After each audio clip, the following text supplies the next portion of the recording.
All right, today we have, what's your name? Quintin Law. Quintin Law. What? Yes, the CEO of Q Loco Motion Pictures. It's a visual storytelling company.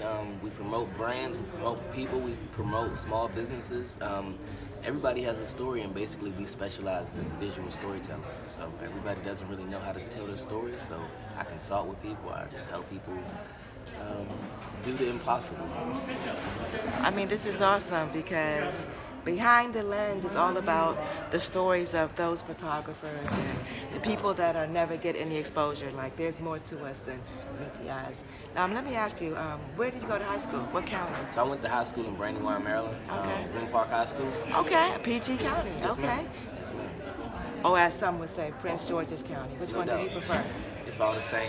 PG school, Prince George's, it don't matter. Prince George's sound a little more elegant, but it don't matter. PG, it's all the same. So here's the deal. I'm a teacher in Prince George's County Public School. Nice to meet you. What school? I'm over at the Mecca. Okay. The Mecca, Charles Herbert Flowers High School. Okay, I know exactly what that is. Right, long term. So who was your principal when you were? Carlotta Marrow. Okay. Miss Marrow. She was a really cool person. It's crazy because I've done events here for the Deltas. I've been working with digital conventions. So I'll show you. So I'm also a video engineer for the convention center. I do a bunch of different things for a company called Digital Conventions, and basically anything that goes on in the convention center, it goes through Digital Conventions. So they usually contract me and hire me to film most of their really big events. So when the Deltas had their 100th centennial, I ended up running into Miss Marrow, which was my old principal. I ran into, I think, two of the administrators who were also working at Gwynn Park at the time. So it was kind of a cool reunion to see. I was kind of a little knucklehead in high school too, a little bit, but they always were on me, and it was really good to see them in a positive space like this.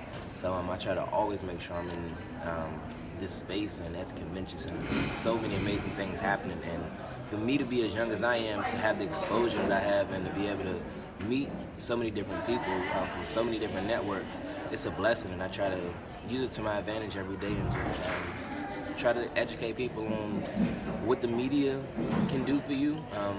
I've had videos that I've done with people. I've probably done maybe, I know for a fact that I've gotten over 60 million views just from doing 12 different videos for like financial services people. And it's something because I know that I make a lot of money doing what I do, but I don't always know or make the smartest decisions when it comes down to spending money. So I try to deal with people who I can learn from and who I can teach.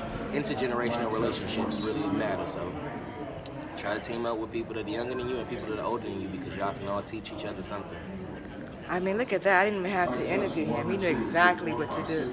I mean, you said it all, because I'm a journalism teacher over at Flowers, and just trying to find people that can motivate my students to want to do something. But I know you got to work. Yes, ma'am. And I have your information. You do. You do.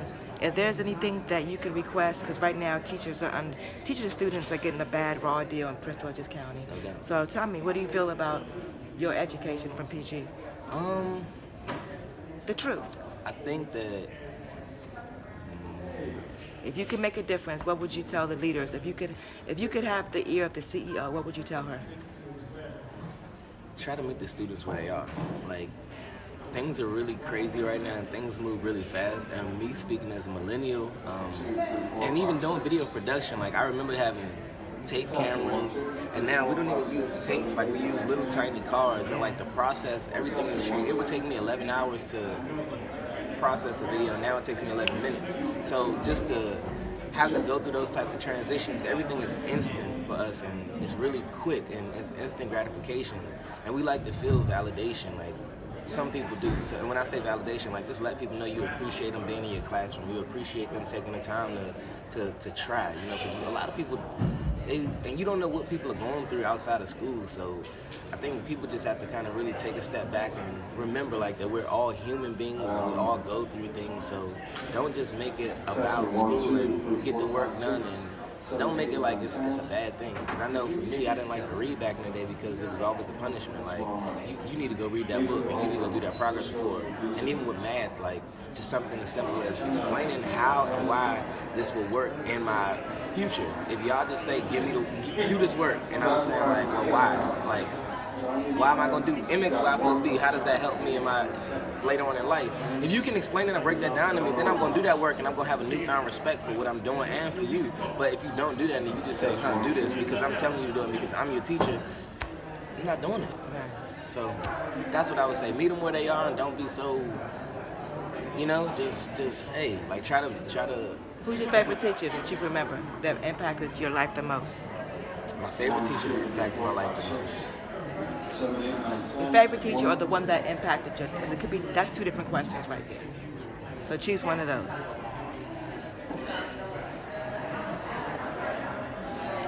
Probably my 5th grade teacher. Okay. It's a lady named Miss Gordon Waters, and she lived down the street from me. And I was like I said, I was kind of a knucklehead, and even still, with my teacher living down the street from me, I wasn't smart enough to still do the right thing. So she would come down to my house, knock on the door, and like get on me. And my parents, I'll always get whooped, and just different things like that. But like, it was real tough love, and it showed me that she really cared about me and wanted to see me win in my future. So. Oh, wow. What's her name? Cool. Her name is Miss Gordon Waters. Well, Miss Gordon Waters, somebody just gave you a shout out. What's your name again? My name is Quintin Law. I can say the CEO of Q Loco Motion Pictures.